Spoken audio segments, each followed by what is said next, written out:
Hi, it's artist Daniil Belov.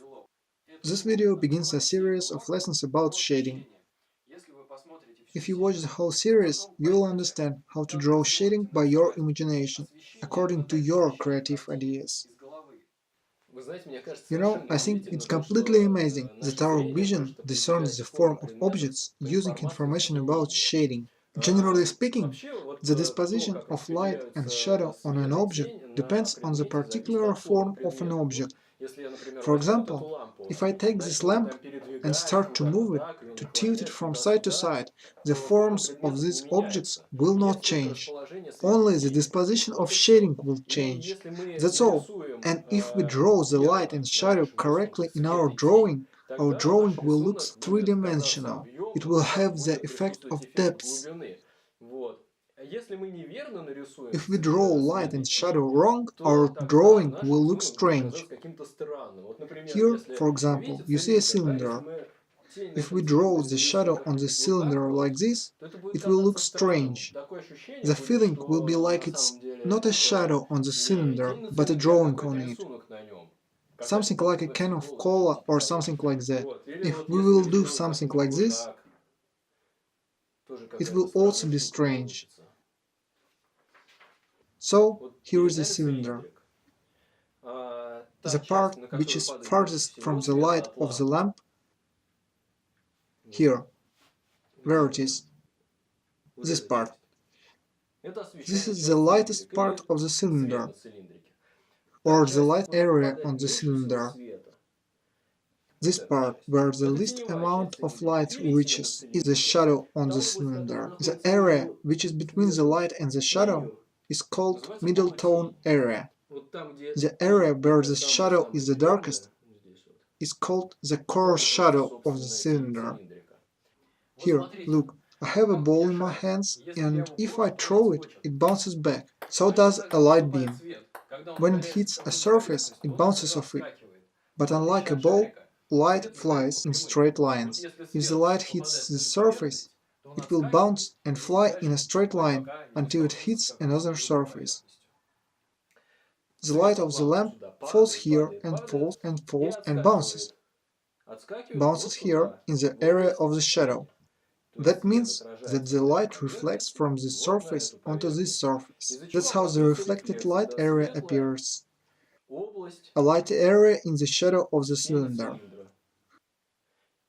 So we have the light area, the middle tone, the shadow area, and the reflected light area. The reflection of the light source is the area called the highlight. I don't know where it's from the camera's point of view, but it should be somewhere around here, I think. If we put a ball here, we will see that it also has areas that are light, middle tone, core shadow, and reflected light. By the way, this is the cast shadow. It appears because the light which should fall here, but the light's path is blocked by the ball. As an effect, this whole area around the ball is lightened, and this area is not lightened. It appears because the ball is here, and that's why the so-called cast shadow appears here. There is also a highlight on the ball, but because the ball is matte, the transition between the highlight and the light area is quite indiscernible.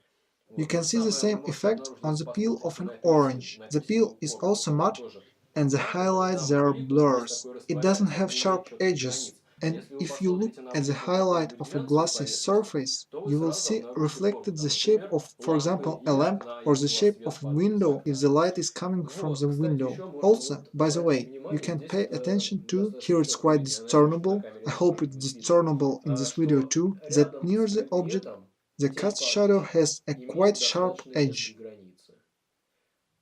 As the shadow gets farther from the object, its edge becomes softer. Here you can see a smooth border. Here the shadow is dense, and here it's less dense. Now look how different the shadow and the light on a cylinder and on a cube are. On the cylinder, the border between the light and the shadow is somewhere here, I suppose. The border is very soft, blurred, and sharp on the cube. Here it is. Here is the sharp border.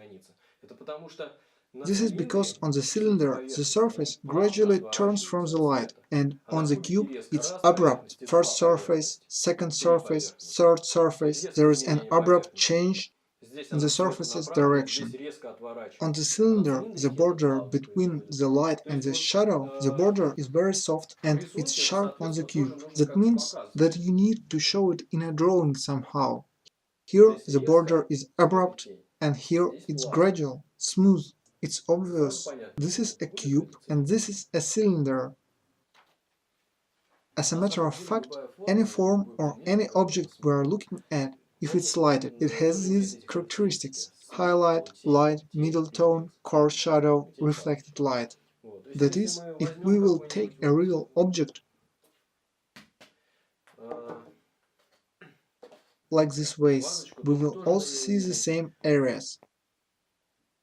Light, middle tone, shadow, here is the reflected light, the cast shadow, and we even probably will discern the highlight. Or, if we will take paper plates like this, we will also see light areas and shadow areas on them. And we even will see cast shadows. That is, the light hits here, hits here, and here it doesn't hit because it's blocked by this part. It doesn't allow to the light to reach this surface. I forgot to tell an important thing. Usually, the reflected light area is darker than the middle tone. You should remember this when drawing. Please, answer in the comments. Have you ever thought that if you try to just copy light and shadow, without thinking how to explain them or how they form, then the picture can look unnatural. So, in the next lesson, you will learn why light and shadow on objects look like that. Knowing this, you can understand how shadows are distributed and how they form on objects with a complex shape. Subscribe to my channel and don't forget to turn on notifications with the bell icon so you don't miss new lessons.